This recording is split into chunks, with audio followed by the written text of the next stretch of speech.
안녕하세요. 지금 이 자켓이 곰팡이가 이렇게 있는데요. 손님들이 곰팡이가 생기고 냄새가 있다라는 상담이 만약에 오면은 곰팡이를 그냥 털거나 문지르지 마시고 그대로 좀 택배를 보내십시오 하는 게 좋아요. 왜냐면 어디 부분이 좀 심한지를 알아놓는 게 좋거든요.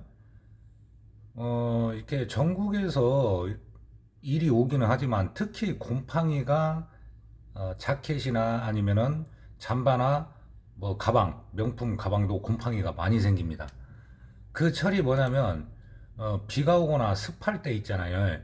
그리고 계속 보관만 하다가 이제 입으려고 꺼냈을 때 그때 이제 문제가 생기는 거예요. 지금 이 자켓이 곰팡이가 좀 상당히 심했거든요. 곰팡이는 표면에 이렇게 심했는데 냄새는 많이 심하지는 않았습니다. 어떤 제품은요, 곰팡이는 사실상 그렇게 많이 안 보여요. 근데 냄새가 심한 경우가 있습니다. 그럴 때는 냄새 제거제를 또 같이 써줘야 되고, 이렇게 곰팡이가 심했던 옷을 지금 세탁하는 과정까지 제가 보여드렸습니다. 그리고 그 다음 공정이 또 이제 복원 작업이 시작되는 거죠. 곰팡이 제거를 먼저 해주고 나서 그리고 세탁까지 해야 다시 안 생깁니다. 그리고 나서 이제 복원 작업이 시작이 되는 거예요. 무엇이든지 기본적인 작업을 잘 해놔야지만이 마감까지도 깨끗해집니다. 그러면 제가 작업 현장으로 가서 좀 보여드리겠습니다.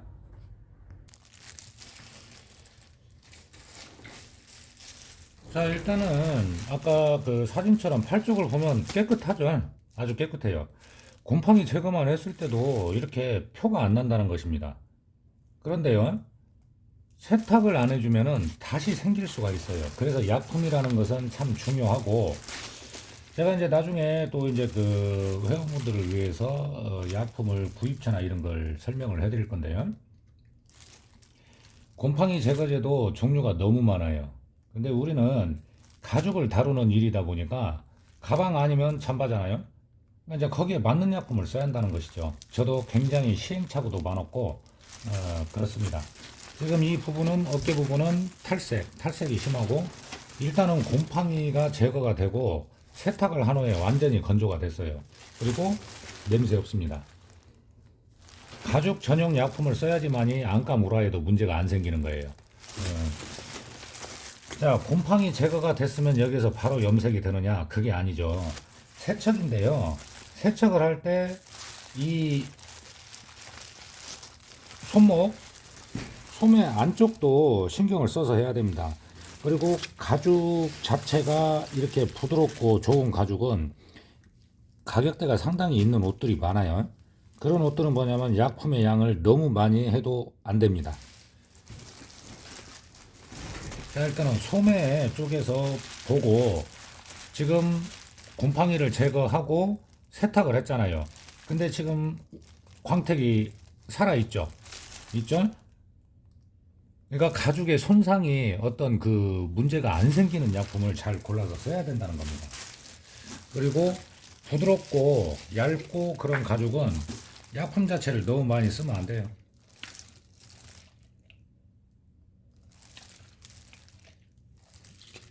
표면에 광택을 좀 제거를 해준다는 생각으로 살살 안쪽부터 빠뜨리면 안 되니까요.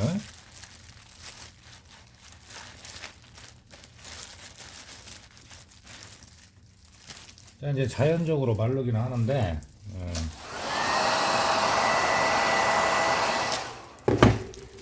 이 상태죠. 이 상태. 광택이 없어졌죠. 여기는 광택이 반짝반짝하게 있고, 광택이라는 게 뭐냐면 코팅 역할을 하고 어떤 보호 역할도 하고요. 그 예전에는 복원이라는 사업이 어떤 그 많이 알려지지 않았을 때는 뭐냐면 이 광택제를 따로 쓰는지 알더라는 거죠. 그거 아닙니다. 그거 아니고 가죽에 쓰는 약품은 쉽게 얘기하면은 페인트 종류도 광택이 있죠. 그러니까 약품에 기본적으로 다 혼합이 돼 있다고 생각을 하시면 돼요. 자, 이렇게 소매 쪽을 먼저 했을 때 광택이 제거가 됐죠. 그리고 나서 이제 흠집이 있는 부분들은 복원을 할 거고요. 주머니 같은 경우에도 안 보인다고 해서 그냥 안 하는 게 아니고 살짝 뒤집어 줍니다.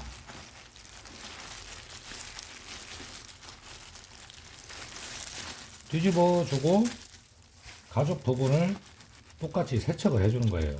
왜냐하면 주머니는 손 넣고 빼고 하는 데가 염색이 해지거든요. 그런 부분까지 신경을 써드려야 됩니다. 일을 차분하게 하고 제대로 배워야 된다는 거예요. 왜냐하면 손님들이 봤을 때는 좀 설렁설렁 했네? 그러면 좀 안 좋죠. 자, 여기는 이제 말르라고 놔두고 또 반대쪽도 하는데,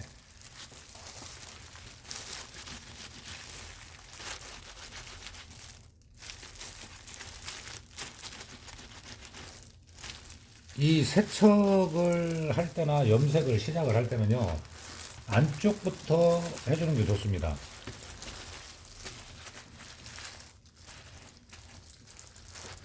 그리고 세척의 과정에서는 뭘 신경 써야 하냐면, 심하진 않지만 이 부분이 지금 목덜미 쪽이 염색이 떨어졌거든요. 그런 부분은 잘 봐놔야 돼요. 그래야 복원을 할 때, 아, 이 옷은 이쪽 부분이 안 좋았구나, 하는 것을 알 수가 있죠.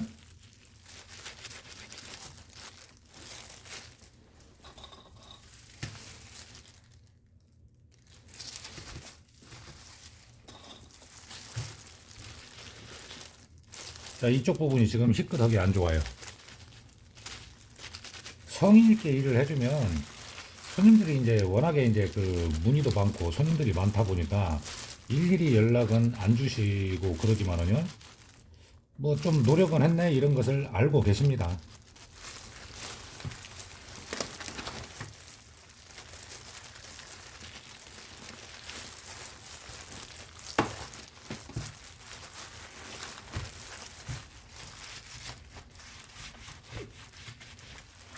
약품이 이제 없으면은 살짝 좀 보충을 해서요.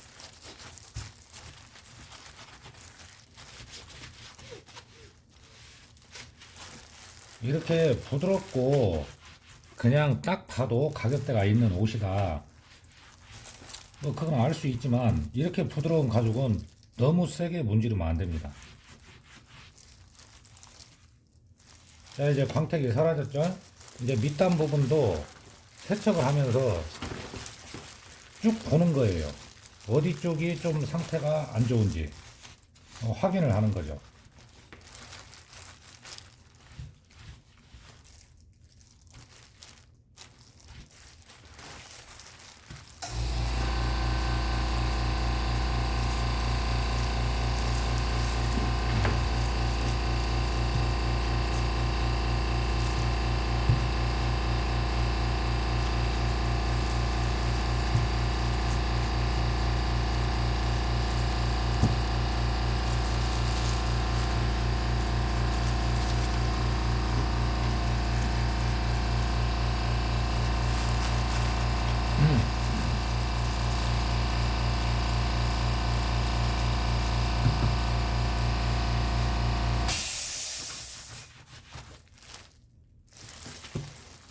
이 지퍼라인 안쪽은 여기에서 여기까지가 조금 안 좋습니다. 그 부분은 이제 복원을 해야 되는 부분이니까 이 기억을 또 해놓고요.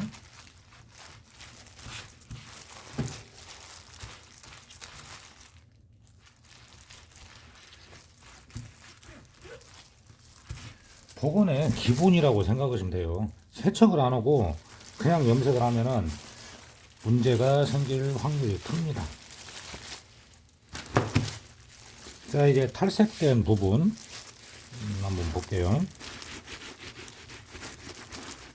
그리고 복원할 때는 이쪽 어깨 라인도 복원을 해줘야 돼요. 지금 이렇게 보면은 염색이 떨어졌지 페인 정도는 아니라는 것이죠. 이러면은 양호하다고 생각하시면 됩니다. 우리는 일을 할 때 눈썰미도 중요해요.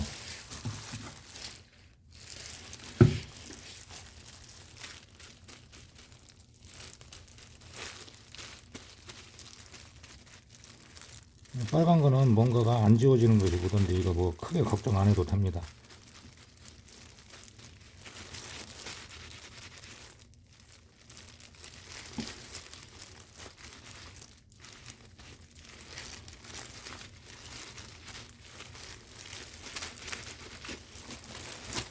먹고 살라고 일을 하는 것이고 벌려고 일을 하잖아요. 저는 이제 설명을 해드려야 되니까 그러는데 이 마스크도 끼시고 환기도 잘 시켜야 됩니다.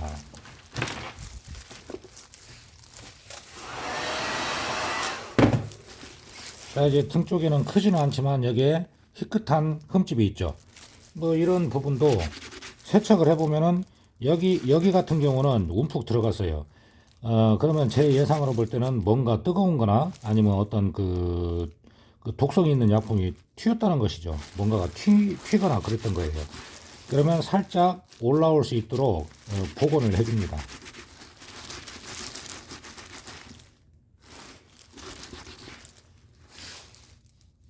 다른 데는 큰 이상이 없기 때문에 제가 이제 세척을 마감을 하고요.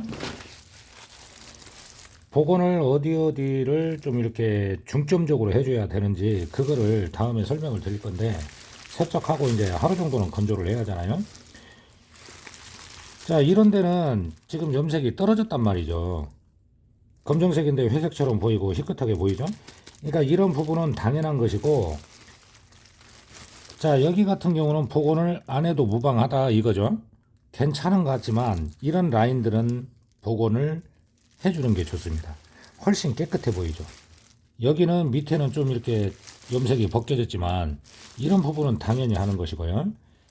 그리고 안 벗겨진 부분까지 같이 해주면 그 라인이 살아나는 거죠. 더 깨끗해 보이고요. 자, 세척은 이런 식으로 하시면 됩니다. 부드러운 가죽은 약품의 양을 너무 많이 해도 좋지가 않고 너무 세게 작업을 해도 좋지가 않아요.